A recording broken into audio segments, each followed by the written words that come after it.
I'm so happy you're here because today we are going to have a perfect fall day. Welcome or welcome back. Thank you for being here. I hope you're all doing well. I am currently on my way to my parents' house because we are going to go from there to a little pumpkin patch, apple orchard kind of moment. I'm really excited. This is definitely like one of my favorite fall things to do. So let's go.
We just got back to the apartment. It is now about dinner time, and we all know that fall, winter, just the colder months are soup season. And there's a soup recipe that I recently saw on one of my socials that I have been dying to try. So I have all the ingredients and I'm going to get that started right now.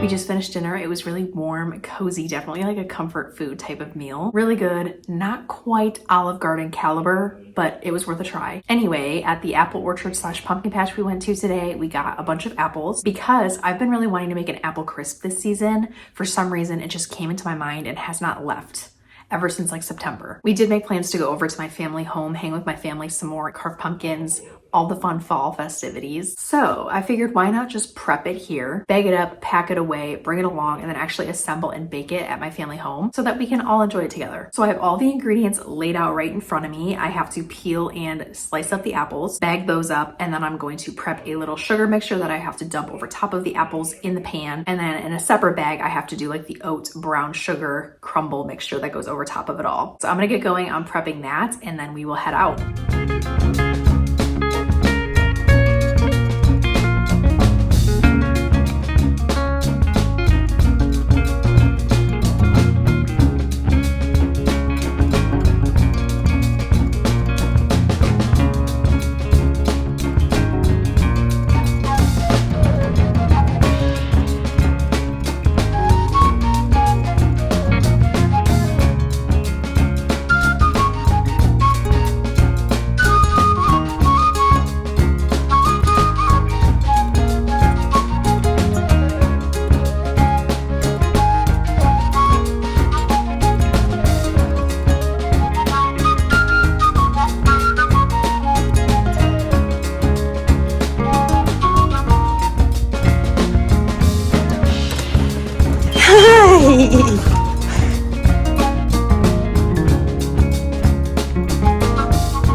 We just got home, so we're finally settling in for the night, and this perfect fall day just would not be complete without some perfect fall reads to go along. I thought I'd share my 2 fall spooky season, warm, cozy vibe book recommendations with you all before closing out this video. The first one is my current read. This is 11/22/63 by Stephen King. As you can see, I'm not super far. This is the start of the book.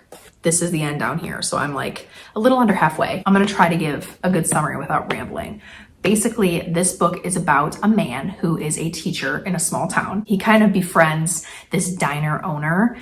This diner owner happens to have a time machine in his diner's freezer in the back of the restaurant. The diner owner confides in this teacher and sends him on this whole mission to go back in time to prevent JFK's assassination. It sounds like a lot, and it sounds very historical and almost political. And I began reading this book with that exact expectation that it would be very historical, history-based, very serious, maybe complicated, but it has really surpassed those expectations. Reading this book, this is my first ever Stephen King book I've ever read, and I'm already seeing why he's considered to be such a brilliant author, because there are so many subplots going on in this book. He's so elaborate with the different schemes going on. It's just impossible to get bored with this book because there's always something new creeping into the book, and it's like the perfect balance to where you're not overwhelmed with how much is getting brought into the story, but it's enough to where you forget about those little things and then they creep back in and then you become obsessed with them again, you know? So overall, this book has had me in a chokehold, and I think it's a great fall read, a great fall book recommendation because number one, every time this character goes back in time, every time he goes into the time machine, he is always going back to September, the start of autumn.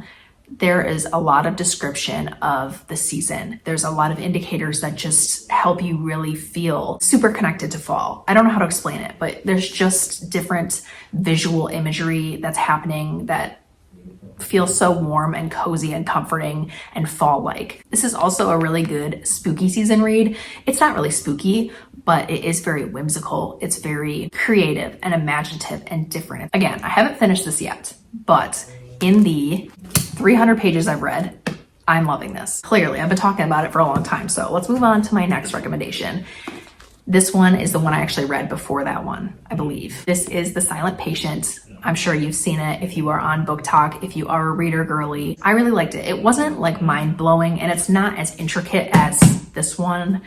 Like going from this writing to his writing, the whole plot twist of this one really carries the book, I feel. But I always feel weird about twists that happen at the very end because I feel like I'm like, why did I read those hundreds of pages then, you know, for those few pages of twist?